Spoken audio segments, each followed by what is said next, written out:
Welcome to Storybook English, where the power of knowledge and the ability to change your mindset come together in a captivating journey of learning and imagination. The idea behind this channel is to read a book and provide you with a summary and explanation, rather than giving a full review. If you like the idea of the channel, I would be honored if you subscribed.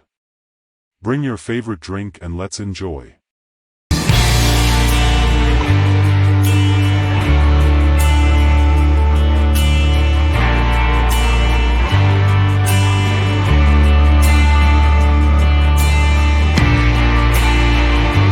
In this video, we will conclude the series on the book, The Subtle Art of Not Giving a FCK. It is one of the most enjoyable books we have covered on this channel so far. Just like you, I am sad, but rest assured that there are books with the same pleasure and even more beneficial. The future holds more beauty, my dear follower. We will explain the 7th, 8th, 9th, and final chapters of the beautiful book, The Subtle Art of Not Giving a FCK, by the author Mark Manson. This is one of the most beautiful books I have ever seen.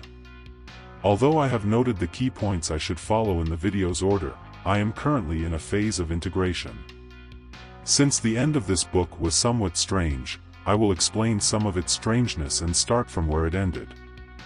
Mark Manson concluded this book with a very provocative title for the 9th and final chapter, and the title of this chapter is, My Dear Follower, and Then You Die.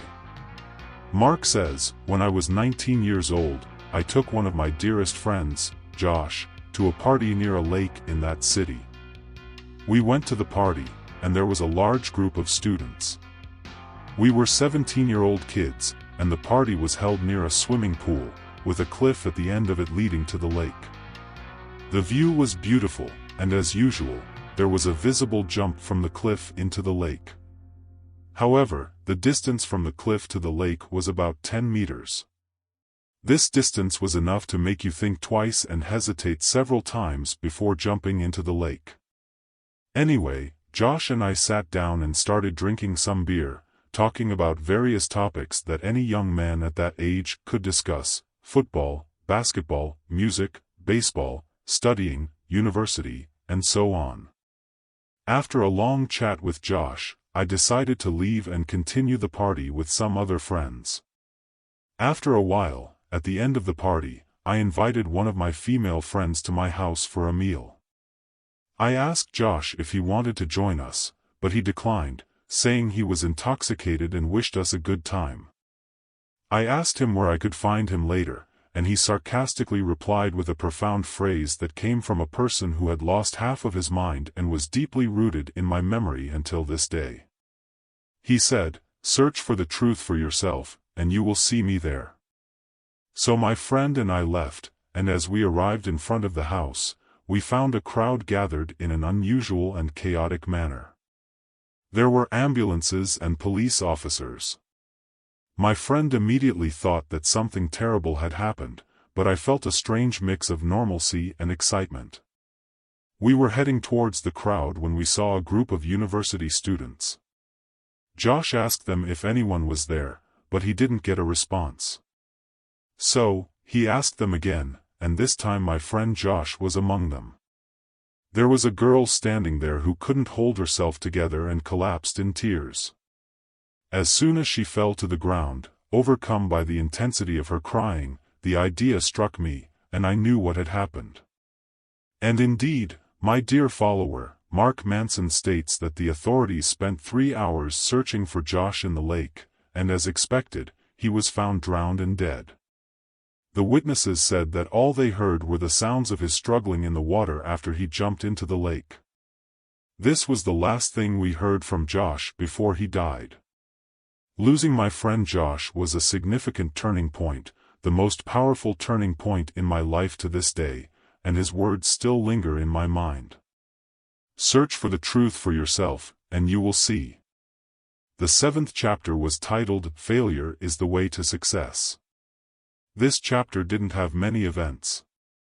Mark reiterated many points he had discussed in the 1st, 2nd, 4th, and so on chapters, but he gave an example that made me see the subject in a different and deeper way. I naturally, as soon as I read and started reading the first face of the first page and the second page and so on, the question of failure being the path to success was going on in my mind. How many times is this word repeated? No successful person except what he speaks about failure, and if he does not find it, he says that when he fails a lot, he does not succeed, but he is prepared for failure, he is not successful, and so on. Is it possible that the topic of failure has not reached the stage of awareness for you? I ask myself, of course, so that you understand the meaning of awareness, not knowledge, the difference between knowledge and awareness. Knowledge is that I know that this coffee is excellent for their health because sugar has been added to it, so I know that. Knowledge is when I sip some coffee and make sure it's bitter. That's knowledge through experience. And awareness is a stage that comes after knowledge and precedes understanding.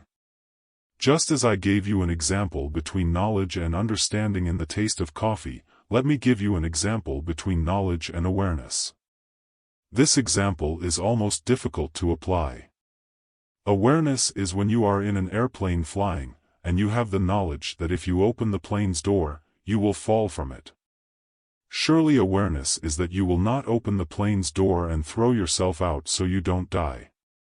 You don't need to reach the stage of experimentation and knowledge to know the truth of the matter.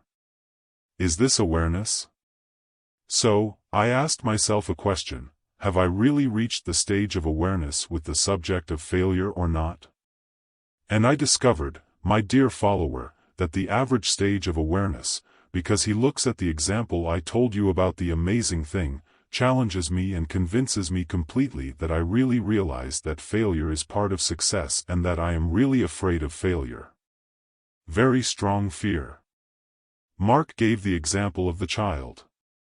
He said, I saw the child when he starts walking, you find him falling every 30 seconds or less. With every fall, he falls with a painful attempt to walk.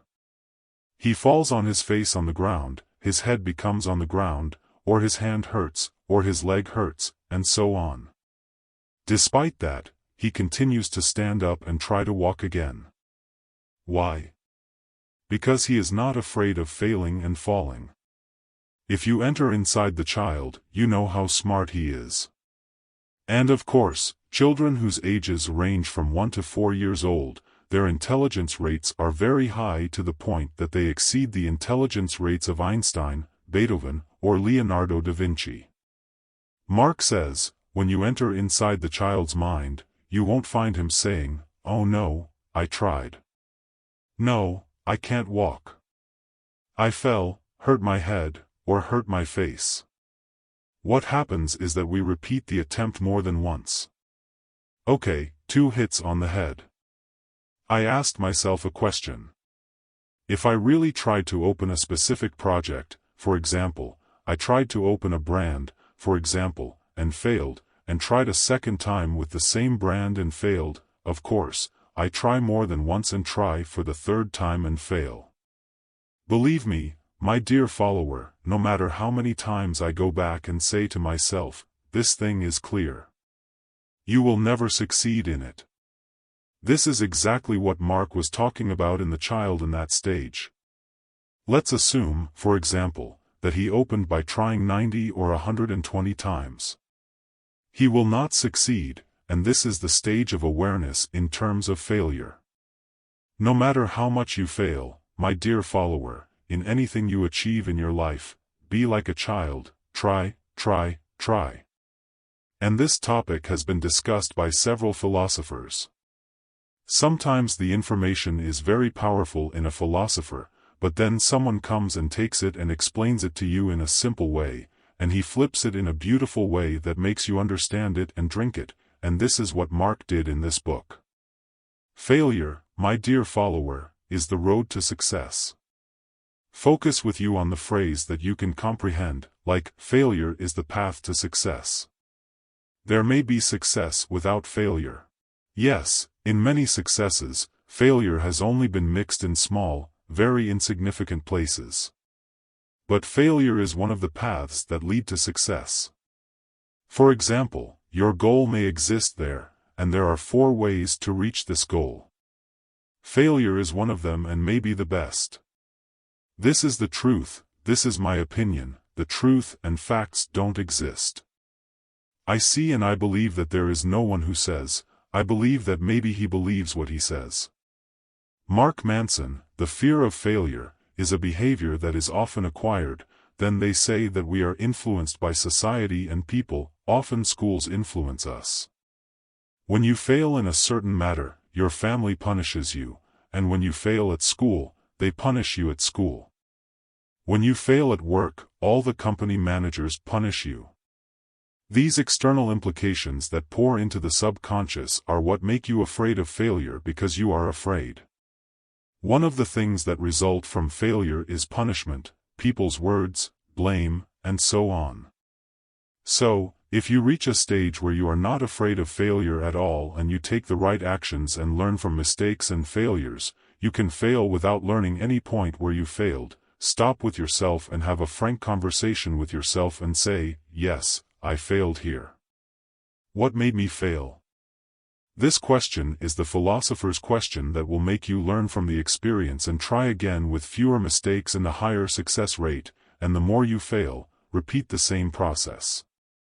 But the conclusion is, if you reach a stage where you are not afraid of failure, you will reach success.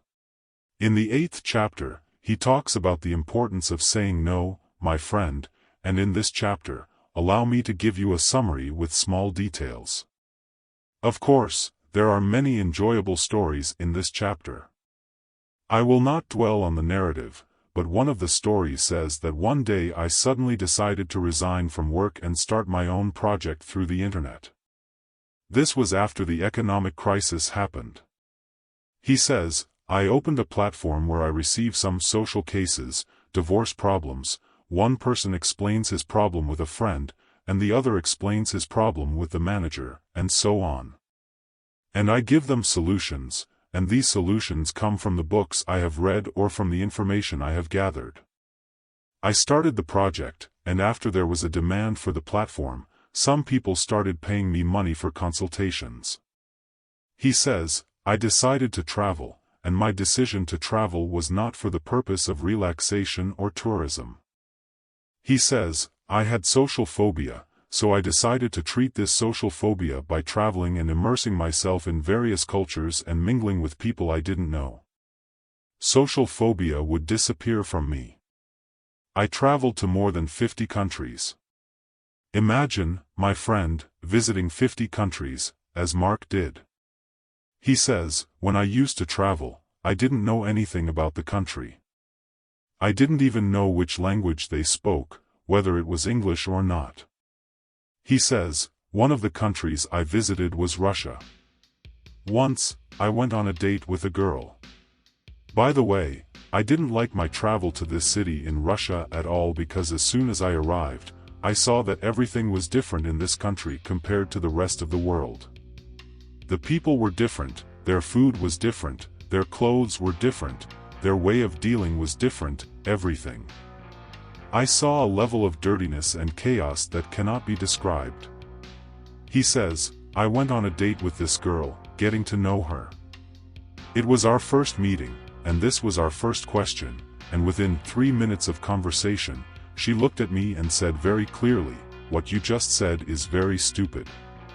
Without any preamble, without any style, without any politeness. This was their nature. He says, I was surprised because, for us, in order to say a word like that, you consider and soften and think about the word a million times before you utter it. Here, they have an indescribable consideration for feelings. No one starts like this by saying, I didn't say something stupid, but this was their nature, and this is what happened in the story. He says, in a city or in Russia as a whole, they highly value trust. With this behavior, it means that if I'm talking to you, I have to trust you 100%. I have to know all your intentions about me with utmost frankness and honesty and clarity. When you see me say something stupid, you directly say, your words are stupid. When you see me lying, you directly say, you are a liar, and that's the end of the matter. There is a difference between frankness and rudeness. There is a difference between frankness and clarity, but most people say that this understanding of frankness and rudeness is incorrect. Rudeness is lack of manners. That's the end of the matter. If someone insults you or curses at you, that's lack of manners. But it's not rudeness to say to you, and it's not rudeness for someone to say, your personality is weak. This is not rudeness. This is an opinion, a viewpoint. There is no lack of manners. When I express my opinion without lack of manners, this is bold frankness. Generally, it is considered rudeness at this stage, but if it is on a societal level, for example, if it is like the Russians who live with them in this environment, all of them are like this, all of them are straightforward, then this is something that is not bothersome to them. We used to say to them, okay, but if it is in a society that rejects bluntness, then there will be problems. So, Mark, when he elaborated on this topic after this story in this chapter, he wanted to convey a message that frankness is important, not to the extent of rudeness, but not to the extent of compliments that create fake things. He says, my current wife and I live in this style. I say she is the type that cares a lot about her appearance. When we say we're going out, she takes an hour and a half or even between showering and doing makeup, and sometimes she goes out to me after this preparation, and she asks, what do you think of my appearance, darling? I say to her, I didn't like your appearance. She gets upset and angry and goes back in and changes her appearance. I say, the beautiful thing about the matter is that we are tolerant of each other. I know for sure that I will never flatter her. Whoever hears me says, you're stupid, you're crazy. You should tell her, you look beautiful in all your looks. They say this is not nice at all, even if it's true. Why? Because frankness in these matters, even if they are simple, is important in making improvements. So it's important for you to say no to her in order to improve her situation. It's important for you to say no to her behavior in order to improve her behavior. They say it's the same story. Whatever mistake you see on me, you say, he said, I offer her from this platform the highest thanks because she helped me a lot. She was honest with me completely, even though her argument annoyed me a lot. How do you say about this book, it's growing well? How do you say that it's wrong?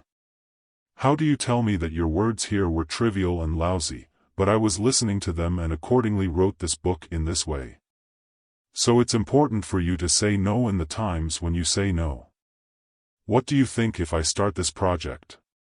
What do you think of the magnificent idea? If you see that it's not beneficial? I said no. I started a project in such a thing. If you see it as a mistake, say no. If someone presents you with an idea to adopt or introduces you to a specific friend or goes or applies to a certain company to work there, if it's not beneficial, tell them no. You should know that in this discourse, the people who receive the word no understand it more than the people who accept it because it's easy for someone to say to you, it's easy for someone to give you their opinion with utmost frankness, but it's very difficult for the recipient to receive this language with a sportsmanlike spirit. So, my advice to you, my friend, the reader, when someone comes to you and presents their opinion to you without lack of manners, receive this opinion with a sportsmanlike spirit and consider that this opinion may be the right opinion that improves your situation.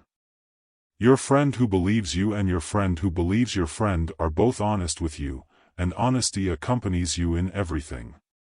This is the essence of the importance of saying no. Let's stop as I told you. Let's stand at this point and elaborate more on the subject when we come to explain from this great book, and now let's return to the great conclusion of the book, and after that, it dies.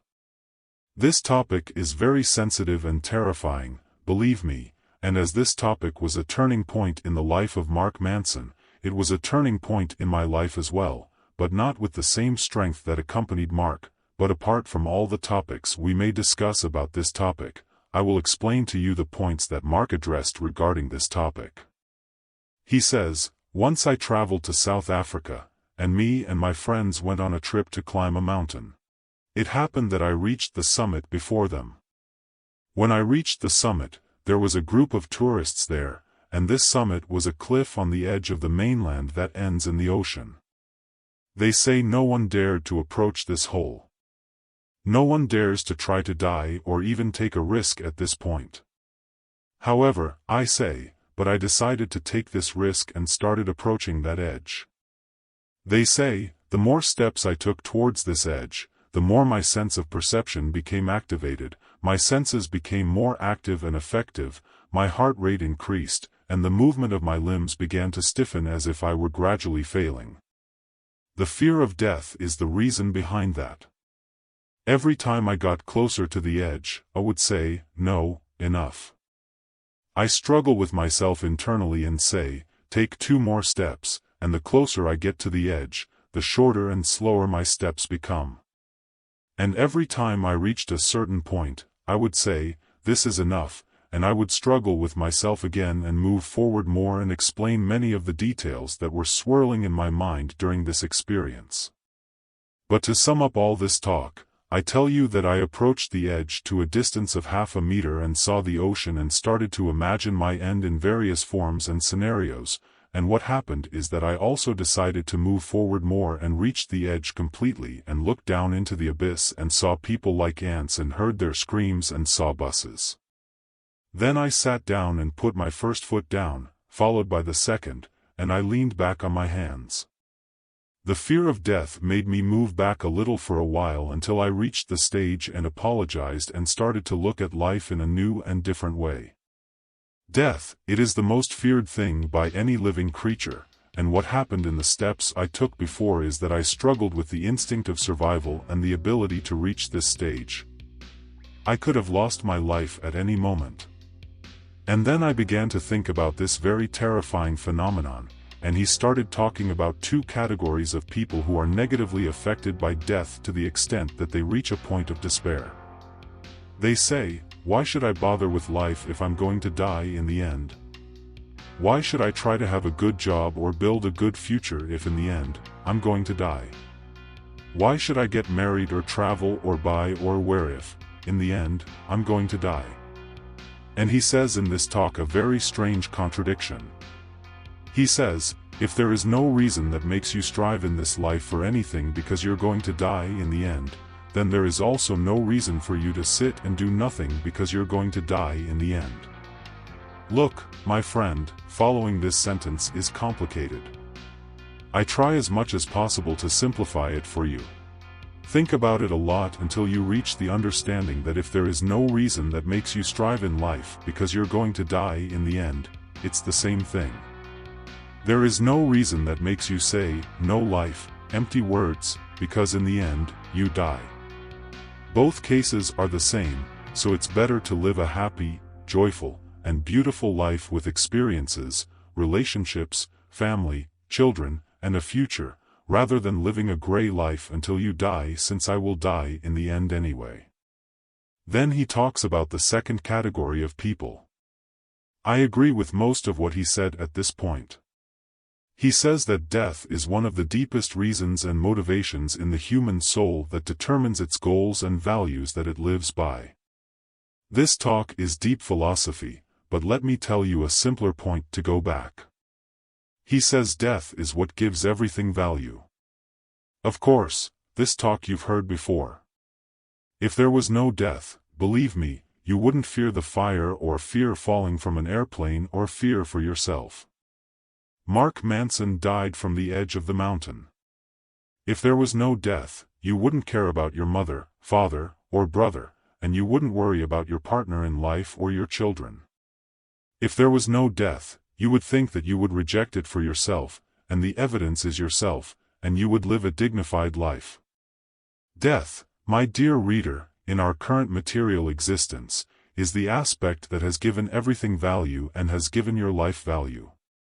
The value of death in this existence is the reason behind that. When this material universe ends and we return to live in a new universe with different physical laws, where there is immortality, the matter is completely different. Of course, we're talking about the present. In our current material existence, death is the reason behind the value of everything you see. There is a thinker I have read many books from. In one of his books, he said that death is the cause of sadness or misery for many people, and death itself is the reason for their happiness. Wait, how is it the reason for their happiness? He said death is the primary reason for progress and advancement in humanity.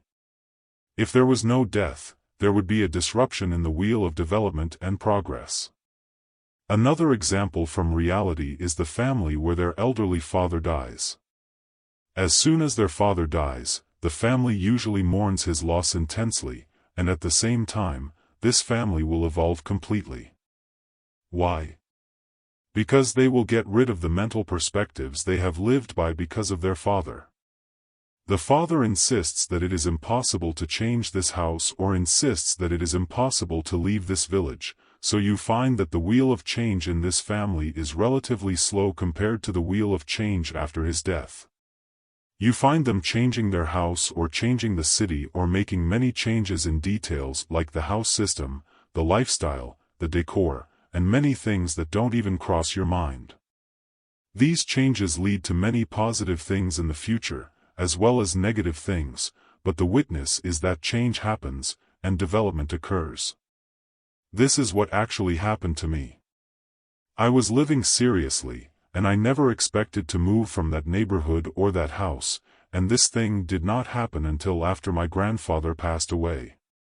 It's true, we mourned the loss, and we're still sad to this day, but we completely changed our lives, and the change was, of course, for the better. Of course, the impact of death is not limited to the head of a household. No, but death affects the father, mother, life partner, children, and even political figures such as presidents.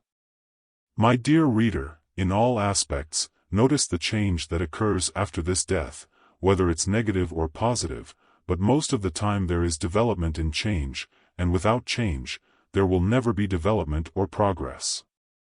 So believe when he said death is the cause of human sadness and the cause of their happiness. Let's go back to Mark Manson's beautiful and deep words, which we conclude this chapter with. And this book, like death, shapes your deepest motivations and values through which you want to live life. Some don't want to die. They won't start a company, and some don't want to die. They won't do charity work that will continue after their death, and some don't want to die. They won't get married and have a family, and many things. You're thinking about it now. If you ask yourself, you will find that death is the reason that made you shape this thing you're living before reaching this phenomenon. May God prolong your life and the life of your loved ones. The principles that you build and live by in your life are often the impact that will remain after your death. Everything we live now is because many people in ancient centuries wanted to make a lasting impact even after their death. The inventor of the car left a lasting impact on us to this day, which may continue for hundreds of years in the future. The inventor of the air conditioner left a powerful impact that we thank him for day and night, and the inventors of mobile phones, the internet, television, radio, and everything else. You see people around you who have tried to make an impact, whether in the form of physical inventions or psychological and moral forms, such as natural and human sciences, and have made significant changes in human history. Their impact lasted for a certain period of time. Some people leave an impact after their death for a day, while others for a month, a week, year, or more. Ask yourself a question that Mark Manson poses: what impact will your principles, shaped by the fear of death, leave behind? Will their impact last long or not? Will their impact affect many people or not? My dear reader, ask yourself truly, what is your role in improvement? Do you have a positive impact on the family, the environment, the community, or humanity in general? What is your role?